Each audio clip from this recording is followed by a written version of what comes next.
Hi everyone, I'm Ren, and this is my podcast episode on the psychology of romantic attraction, the chemicals associated, and how it connects to the Anthropocene today.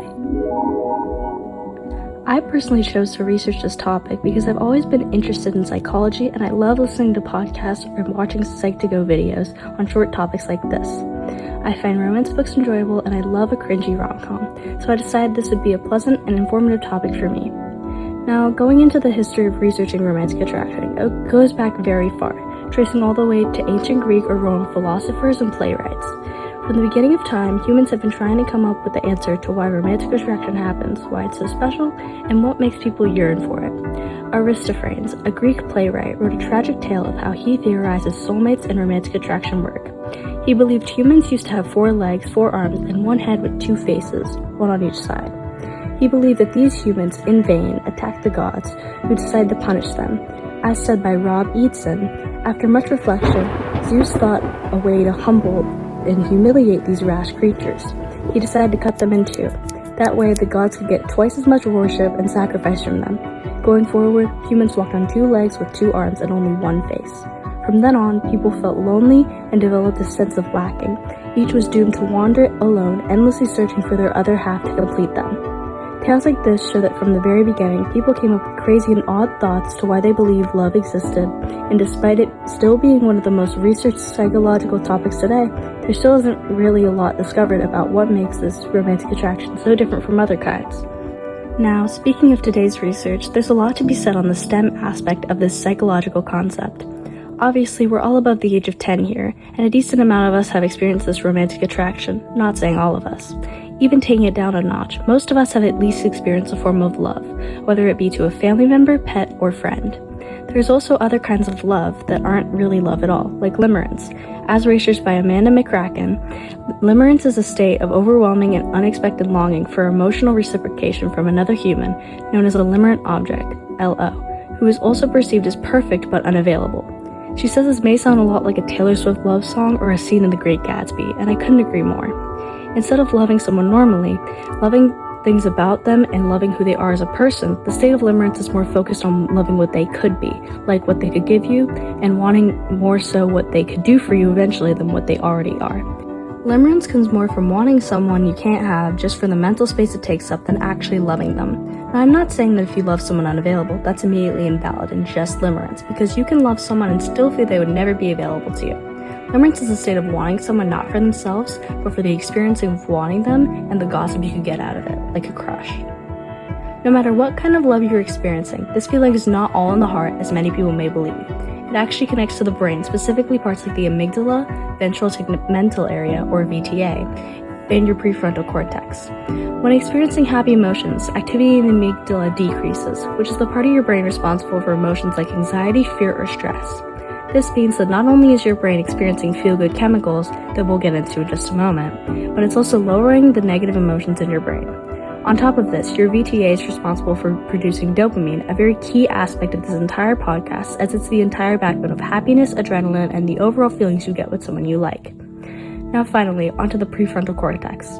As said by Zahra Jathani of the Pacific Neuroscience Institute, the prefrontal cortex is responsible for rational thought and decision-making. Research suggests that in early stages of passionate love, the prefrontal cortex becomes less active, which may contribute to the impulsive and idolized nature of romantic relationships. This contributes to that reckless impulsivity in a lot of romance media. Ever wonder why people are just so blinded by love that they do something stupid? Maybe Belly in The Summer I Turned Pretty picking Jeremiah over Conrad? Well, maybe her prefrontal cortex was just a little inactive.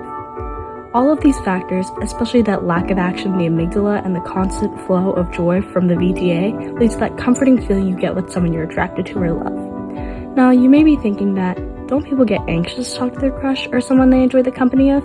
Well, you'd be right about that as well. Because your mind constantly wants to have the feeling of calm or happiness they get with that person, they will constantly linger on that thought, often releasing chemicals that at such high rates can confuse your mind between adrenaline and anxiety. This is where chemicals like dopamine, serotonin, and cortisol come into play. As stated by Scott Edwards, researching from 2 professors at the Harvard Medical School, when we are falling in love, chemicals associated with the reward circuit flood our brain, producing a variety of physical and emotional responses, racing hearts, sweaty palms, flushed cheeks, and feelings of passion and anxiety. levels of stress hormone cortisol increase during the initial phase of romantic love, marshaling our bodies to cope with the crisis at hand. As cortisol levels rise, levels of the neurotransmitter serotonin become depleted. Low levels of serotonin precipitate what Schwartz described as the intrusive, maddeningly preoccupying thoughts, hopes, terrors of early love, the obsessive-compulsive behaviors associated with infatuation. While some chemicals like dopamine are increasing, lowering that stress, other chemicals like cortisol start to make you more anxious despite the amygdala not being as active. On top of this, serotonin leads your brain to obsessively think of that person, keeping them on your mind and causing you to feel even more anxious about them. Now, speaking of dopamine, I'd like to mention its connection to life today, and it's a big part of today's society. Dopamine is a feel-good chemical that we usually get from many things: having a fun time, being in love, and usually substance usage. As researched by Scott Edwards, being love-struck also releases high levels of dopamine, a chemical that gets the reward system going, said Olds. Dopamine activates the reward circuit, helping to make love a pleasurable experience similar to the euphoria associated with the use of cocaine or alcohol. Seeking that feeling of dopamine is a very common behavior in humans, and one way we try to achieve it is with substances. Research has shown that in the presence of romantic relationships, many drug users have limited their usage, mainly because they have this dopamine from somewhere else now. In the Anthropocene, especially more recently, the rise of this substance usage has increased, and having something as simple as love be able to limit it is very crucial in the world today. In the rising rates of depression and mental illnesses related to lacking dopamine, many people have begun to seek out dopamine, often in substances. While I'm not suggesting to go looking for love just to cure your depression, because that's toxic, would never work, and is more limerence than love, I'll end it with this thought. The world needs more love than it does anything else, and I don't think people are exaggerating with that statement. Love of any sense, romantic or not, could be the key to solving many issues in the Anthropocene today, which is why I rate this topic a 4.5 out of 5 stars. The only reason it's not a 5 out of 5 is because it's slightly embarrassing to talk about with a class of teenagers, and there isn't that much research done on why these attractions happened in the first place, but I still like the topic nonetheless. Thank you all for listening to my podcast. I hope you enjoyed it.